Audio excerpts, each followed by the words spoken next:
రాజన్న సిరిసిల్ల జిల్లా వేములవాడ శ్రీ రాజరాజేశ్వర స్వామి దేవస్థానంలోని భీమేశ్వర సదనంలో 80వ స్వాతంత్ర దినోత్సవ వేడుకలు ఘనంగా నిర్వహించారు. ఆలయ ఈవో ఎల్ రమాదేవి జాతీయ పతాకాన్ని ఆవిష్కరించి జెండా గౌరవవందనం సమర్పించారు. ఈ సందర్భంగా ఈవో మాట్లాడుతూ ఎంతో మంది మహనీయుల త్యాగాలు పోరాటాల ఫలితంగా దేశానికి స్వాతంత్రం లభించిందని, వారి త్యాగాలను ప్రతి భారతీయుడు స్మరించుకోవాలని అన్నారు. దేశ సరిహద్దుల్లో సైనికులు నిబద్ధతతో విధులు నిర్వహిస్తున్నట్లే ఆలయ ఉద్యోగులు కూడా భక్తులకు సేవలు అందించడంలో అదే నిబద్ధతతో పనిచేయాలని సూచించారు. దేవస్థానం అభివృద్ధికి ఉద్యోగులంతా సమిష్టిగా కృషి చేయాలని తెలిపారు. శ్రావణ మాసం ప్రారంభమైన నేపథ్యంలో భక్తుల రద్దీ పెరిగే అవకాశం ఉన్నందున భక్తులకు ఎలాంటి ఇబ్బందులు కలగకుండా అన్ని ఏర్పాట్లు సమర్థవంతంగా చేపట్టాలని అధికారులను ఆదేశించారు. ఈ కార్యక్రమంలో superintendent Srinivas Sharma, DEO Naveen, EE Rajesh, ఆలయ అధికారులు, ఉద్యోగులు, వేద పండితులు, అర్చకులు, హోంగార్డులు, భక్తులు, ప్రజాప్రతినిధులు తదితరులు పాల్గొన్నారు.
बोलो स्वतंत्र भारत माता की जय।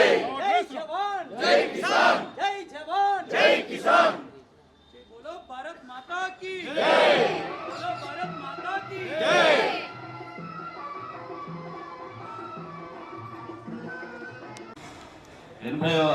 స్వాతంత్ర దినోత్సవ శుభాకాంక్షలు మీ అందరికీ మనస్ఫూర్తిగా శుభాకాంక్షలు తెలియజేసుకుంటున్నాను. ఈ 80వ స్వాతంత్ర దినోత్సవం సందర్భంగా దేవాలయ డిప్యూటీ ఎగ్జిక్యూటివ్ ఆఫీసర్ గారు వారి యొక్క సందేశాన్ని ఇవ్వాల్సిందిగా కోరుతున్నాం. దేవాలయ అభివృద్ధి చెందుకునే క్రమంలో మనందరం దీనిలో భాగస్వాములు కావాలని కోరుకుంటూ అందరికీ మరొకసారి 20వ స్వాతంత్ర దినోత్సవ శుభాకాంక్షలు తెలుపుకుంటున్నాం. స్వాతంత్ర దినోత్సవ శుభాకాంక్షలు. భారతదేశంలో 80వ సంవత్సరంగా సందర్భంగా మన దేవస్థానంలో స్వాతంత్ర దినోత్సవ వేడుకలు ప్రతి సంవత్సరం ఈ సంవత్సరం కూడా మంచిగా జరుపుకుంటున్నాం. మన రాజరాజేశ్వర స్వామి అనుగ్రహంతో దేశంలో ఉన్నటువంటి ప్రజలందరూ కూడా చక్కగా పాడి పంటలతో సుభిక్షంగా ఉండాలని కోరుకుంటున్నాము.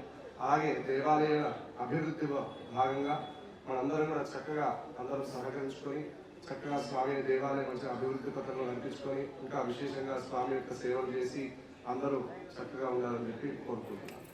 80వ స్వాతంత్ర దినోత్సవ శుభాకాంక్షలు అందరికీ, ఇక హాజరైన ప్రతి ఒక్కరికి, మరియు ఇంకా మా తోటి మిత్రులు ఇక్కడ లేని వారికి కూడా అందరికీ శుభాకాంక్షలు. ఇప్పుడు మనకు మన సిబ్బంది కొంతమంది ట్రాన్స్ఫర్ అయిన వాళ్ళు వచ్చినారు. వాళ్ళందరి సమక్షంలో కూడా మేము ఇక్కడ జెండా వందనము చేసుకోవడం చాలా సంతోషంగా ఉంది. మనం అందరం కూడా కలిసి ప్రమాణంగా పనిచేద్దామని ఈ సందర్భంగా తెలియజేస్తున్నాను. అందరికీ మరోసారి శుభాకాంక్షలు.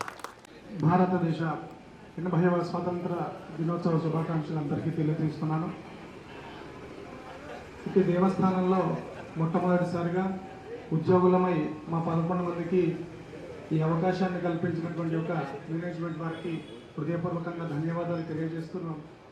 దేవాలయ సమగ్ర అభివృద్ధిలో మా వంతు సహకారాన్ని తప్పకుండా అందజేస్తామని చెప్పి సభాముఖంగా తెలియజేస్తూ ఈ అవకాశం ఇచ్చినటువంటి పెద్దలకు మనపూర్వకంగా నమస్కారం తెలియజేస్తున్నాం.